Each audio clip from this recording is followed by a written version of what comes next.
Yeah, hi there. These comments are for Raphael, and I am Michael, the founder, owner, and the materials writer for all of your lessons at the 7-step system to pass a TOEFL IBT. You have some grammar questions, and I think this is important because sometimes on TOEFL speaking or TOEFL writing, you might have a need for using the subjunctive. Right? So let's take a look at your examples. You said, I have a question for a long time. Is it correct to say? It is very important that my roommate be honest. This is correct because it really means that this is what you're trying to say. My roommate should be honest. So because you're using important, which is kind of an adjective of urging, you want to use a subjunctive here in the noun clause by using the base form of the verb. Here, this is not correct. This one. I wish that my roommate be honest, so I'm going to say no. Because once you're using wish statements, you're talking about, I think in this case, either a present impossible or past impossible condition.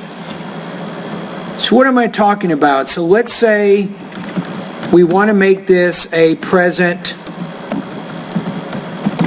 impossible situation. I wish that my roommate were honest, right?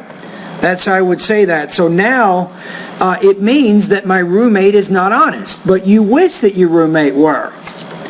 Now, you can also change that into a past impossible situation, right? So let's take a look at this one. Let's say that you had a roommate in the past and you're no longer roommates with this person, and you make this statement.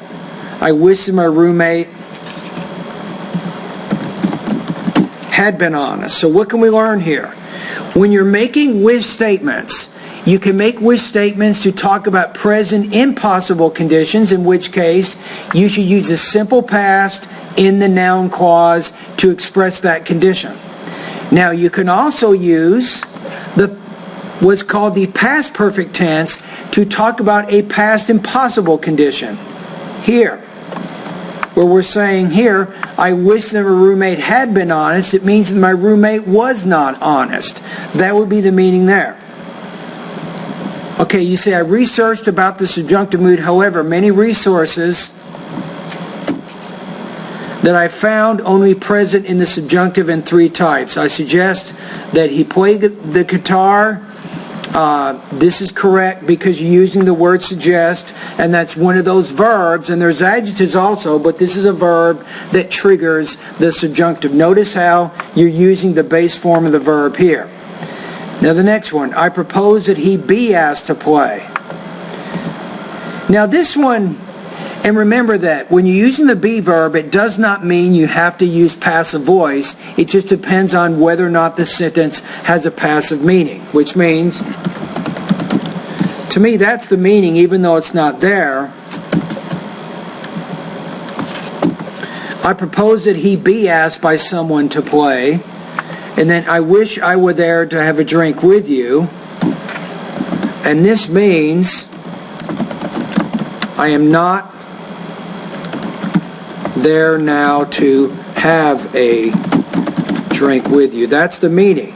So you're using here, I wish I were. You're using what's called a present impossible condition. I am not there now to have a drink with you. That's the meaning. This meaning is, if I were you, I would play the guitar. Now the meaning here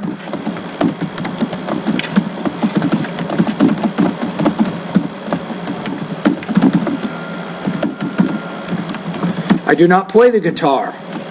See what I'm saying?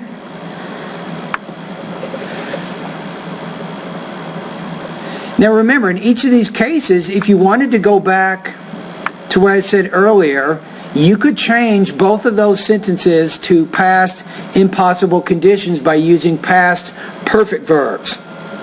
For example, you could say, I wish I had been there to have a drink with you. That means I was not there to have a drink with you, but I wanted to be there.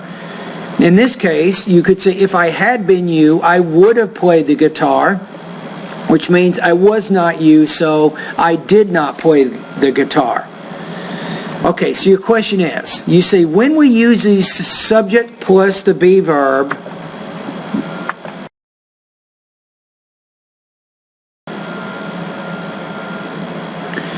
okay, so your question, you say, when we use the subject plus the be verb, you want to say, is it a kind of passive voice? That's what you're trying to say. I mean, be is followed by a past participle verb. My question is, could we use after be an adjective like in the example I provided you, or should we use were? Or how,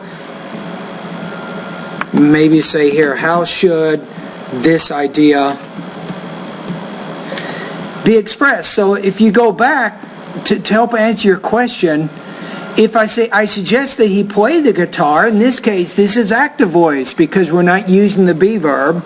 If you say, I propose that he be asked to play, this is actually passive meaning because it means that he is receiving, not doing the action, so it's different. So the be verb may or may not require the passive voice. It depends on the entire meaning of the sentence. You see what I'm saying there? So I think I just answered most of your questions. I gave you some ideas on how you should use it. So remember, with the word be, it is possible to use an adjective directly after the word be. It is very important that my roommate be honest. So you're saying be, and then honest there. There's no past participle in that case. All right? And I think I've answered your question about using either the present or the past subjunctive. And in certain cases, you're talking about something that you want to require or urge someone else to do. And those cases, you're using the base form of the verb in the noun clause to express that meaning. Now, in other cases, you might be using what's called present impossible or past impossible conditions, like in wish statements, for example. And you would use those verbs in those cases to express those conditions. Okay?